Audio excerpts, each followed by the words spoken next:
Now that you've got your node, we're going to help get it running by setting up what is called a VPS.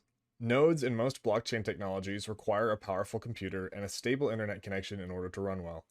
Instead of buying an expensive computer and having to worry about preparing for internet outages, it's more cost effective and convenient for most people to rent a VPS for around $5 a month. A VPS is a powerful virtual computer that almost never loses internet connection because it's monitored by a dedicated team. A good VPS provider can provide 100% guaranteed uptime. I'm going to use vultr and walk you through the process to set up a VPS and connect it to your node. First, we're going to log in. You can create an account and log in from here on the homepage, but since I already have an account, I'll skip to the login. Vultr will have you set up your preferred payment method, and once you're done, we'll hover over this plus sign in the top right and click on Deploy New Server. From here, we're going to select a few different options. First, we're going to choose a cloud compute server.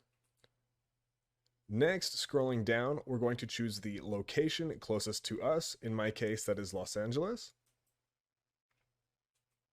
For the server type, we're going to click on Debian. This is incredibly important. Make sure that your server is on Debian or the node will not work. Also, make sure that you're at the newest version 11x64, and we'll keep moving down. For the server size, we don't actually need that much memory, so we're going to click on the lowest memory option, 25 gigabytes, and that should run you for about $5 a month.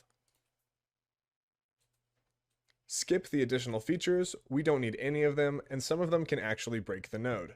So we're going to go down to our name here, and I like to name my nodes so that I can keep them organized, so for this one, I'll name it Switch Node 1. You can have Switch Node 2 in the future, or a green node, a blue node. I just like to keep them organized like this so it's easy to know what's running and what's not. Once you're done, click on Deploy Now. As you can see, our server is installing, and once it's done, it will update its status to say that it's ready. I'll cut back when we get there. Now that our server is up and running, we can install the node software. In order to get started, we're going to click on the three dots here and click on Server Details. This will bring up a page with a bunch of information about our server, but most importantly, it will show us our username and password in order to log into our server.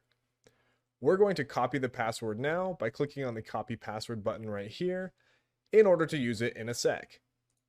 Next, in order to access our server, we're going to click on the computer monitor icon up here called View Console, and that should open a new window. Once our window is open, you should see a bunch of installation information, and at the bottom here, if we hit enter, it should prompt us to log into our switch node. We will do so using that username and password that we just saw on this page, so I'll type in root, R-O-O-T, and hit enter. Now, we've copied the password, but in order to paste it into this window, we have to do a few special things. First, we're going to click on the arrow here.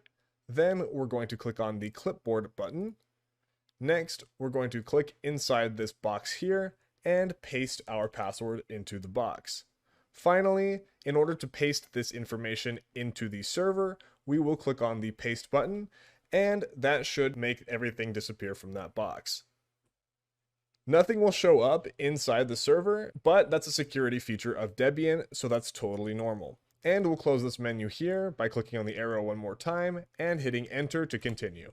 This should allow us to log into our Debian server, and we're going to run one line of code that I will include in the description of this video.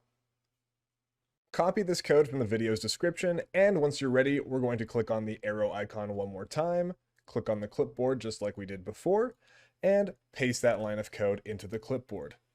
Finally, we'll hit paste here, and watch it get typed out into the server.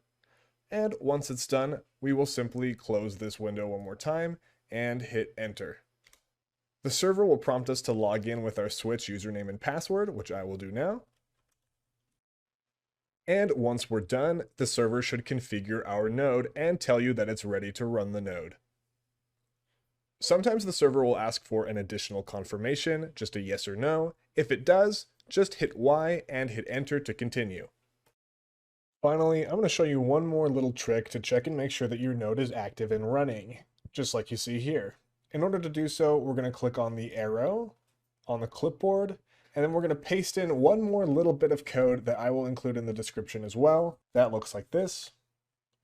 We'll click on paste, and then we can close this menu again and hit enter. You should see that your node is active and running, and if it is, you're all set. Enjoy your node, and we'll see you next time.